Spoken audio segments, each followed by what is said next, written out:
Hello and welcome to the Naik Media YouTube channel. I'm Adrian and today we're talking about social media voice.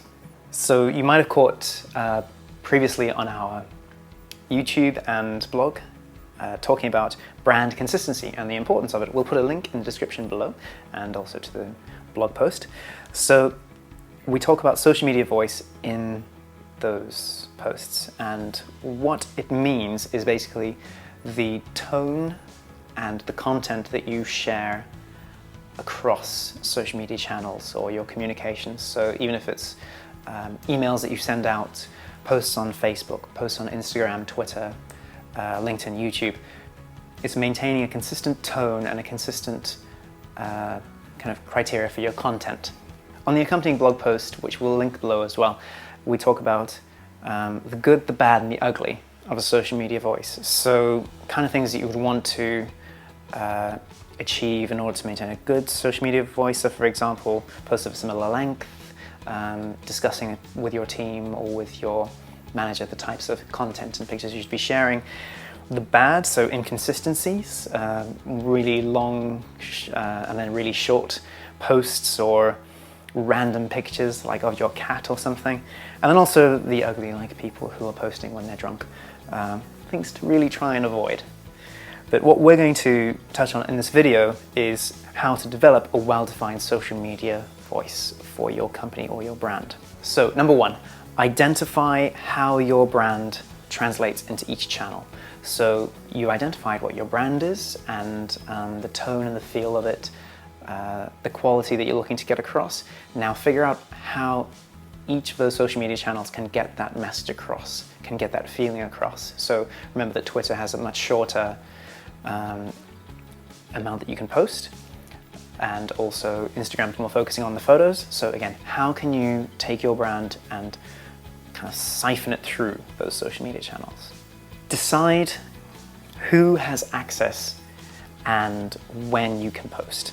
So it's always good to have a good schedule to make sure that you're keeping consistency, and we talk about this with the brand consistency. But also who is going to be allowed to post. You want to make sure that it's somebody who has a good understanding of the social media voice or the kind of tone that you're trying to get across with each post and each social media channel. Number three, you want to discuss potential posts and content with your team or with your manager to make sure that it's within the guidelines, within your brand and what you want to be sharing. So pictures of behind the scenes, pictures of your products, the team, and not pictures of your cat. Number four, define how you will respond to people who comment or leave feedback. Think about, again, the tone of your brand and what message you want to get across with each response. So having a friendly, approachable voice in your comments and responses. It's quite easy to get annoyed by bot or spam comments underneath your Instagram posts, but again, try and respond in a way that makes your brand look better to people who might recognize that as a bot response. Make sure your response is still friendly and approachable, or just delete the spam comment. 5, proofing. So make sure somebody reads it over and checks it. One of the things I'm guilty of is spelling errors because I'm writing it really fast. I don't check it through properly, so Sam checks it out for me, make sure that I haven't put in any spelling errors, because again, we want to have that high quality feel in all our media posts, so we don't want to have spelling mistakes. Do we, Sam? No, we don't. No, we don't.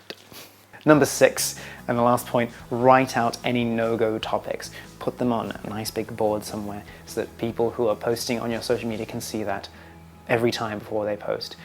You want to avoid hot topics like religion and politics, unless it's relevant for your brand, but most companies generally would want to steer clear of that.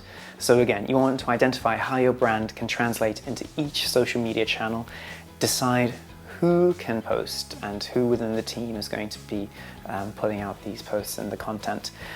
Discuss the potential types of posts and the types of content that you would be sharing. Define how you will respond to comments, and proofing, making sure that somebody checks over for any errors. And finally, write out hot topics that you do not want to be talking about on social media. One extra tip is apply all of these to any likes or shares that you might do on social media. It's very easy to click like, but you must be aware of how somebody will view your brand and your company if you liked that post. Hopefully this has been useful, and if you have found it useful and helpful, please do like and subscribe to the channel for more content like this. If you want to see various content in the future, let us know what you'd like to see or what kind of information you would like from us. Get in touch, leave a comment below, or send us an email on our website. And thank you very much for watching.